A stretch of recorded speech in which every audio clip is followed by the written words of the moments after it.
خاموشی بہت کچھ کہتی ہے، کان لگا کر نہیں، دل لگا کر سنو۔ خاموشی ایک عظیم نعمت ہے، بالخصوص اس مقام پر جہاں اختلاف زیادہ، آوازیں بلند، علم کی کمی اور دلیل کی کوئی وقت نہ ہو۔ خاموشی گونج ہے سناٹوں کی، آواز ہے رشتے زخموں کی، چیخ ہے شکستہ دلوں کی، اور فریاد ہے مظلوموں کی۔ والدین خاموش رہیں تو مجبوری، اولاد خاموش رہے تو سعادت مندی۔ قوم خاموش رہے تو مظلومیت، حکمران خاموش رہے تو سیاست۔ انسان خاموش رہے تو بے بسی، انسانیت خاموش رہے تو بے حسی۔ خاموشیاں کبھی بے وجہ نہیں ہوتیں، کچھ درد ایسے بھی ہوتے ہیں جو آواز چھین لیتے ہیں۔ کسی کے ساتھ لڑنا جھگڑنا انسان کے وقار میں کمی لاتا ہے۔ لوگوں کو اپنی خاموشی سے ڈراؤ۔ خاموشی عقل مند کا زیور اور احمق کا بھرم ہے۔ خاموشی ایک بہترین عادت ہے، خاص کر تب جب آپ جاہلوں میں گھرے ہوں۔ خاموشی خود ایک راز ہے، اور ہر صاحب اسرار خود خاموش رہنا پسند کرتا ہے۔ جو انسان جتنا خاموش رہتا ہے وہ اپنی عزت کو اتنا ہی محفوظ رکھتا ہے۔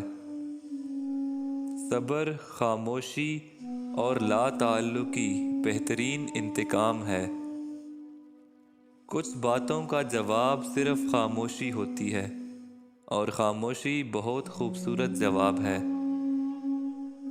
اپنے خلاف باتیں خاموشی سے سنو، اور جواب دینے کا حق وقت کو دے دو۔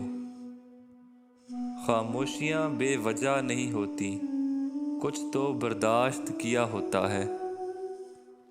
جو انسان تمہاری خاموشی سے تمہاری تکلیف کا اندازہ نہ کر سکے، اس کے سامنے زبان سے اظہار کرنا صرف لفظوں کو ضائع کرنا ہے۔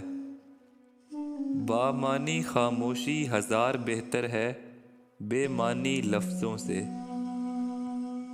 ہمیشہ اس وقت بولیں جب آپ کو احساس ہو کہ آپ کے الفاظ جو آپ کہنے جا رہے ہیں آپ کی خاموشی سے زیادہ خوبصورت ہیں۔ ہر خاموشی ہاں نہیں ہو سکتی، کوئی گلہ بھی ہو سکتی ہے۔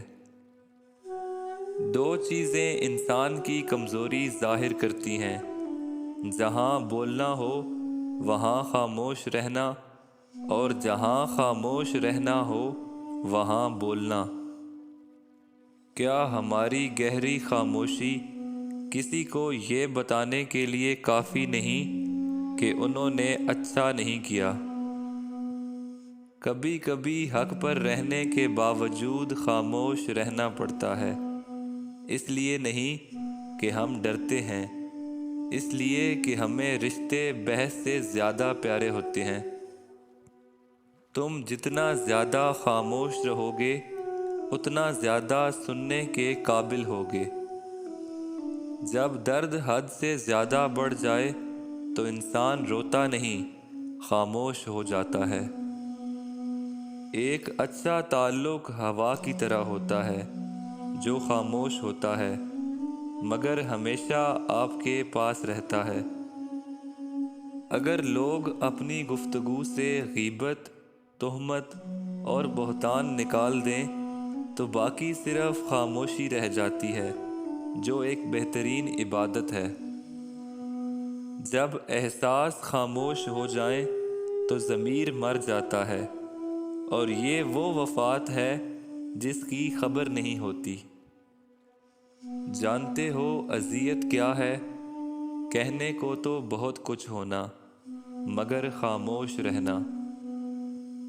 جب انسان خود سے مخاطب ہونے لگتا ہے تو دوسروں سے خاموشی اختیار کرنے لگتا ہے۔ ٹوٹنے والے انسان کی زبان میں ہی نہیں بلکہ روح میں بھی خاموشی اتر جاتی ہے۔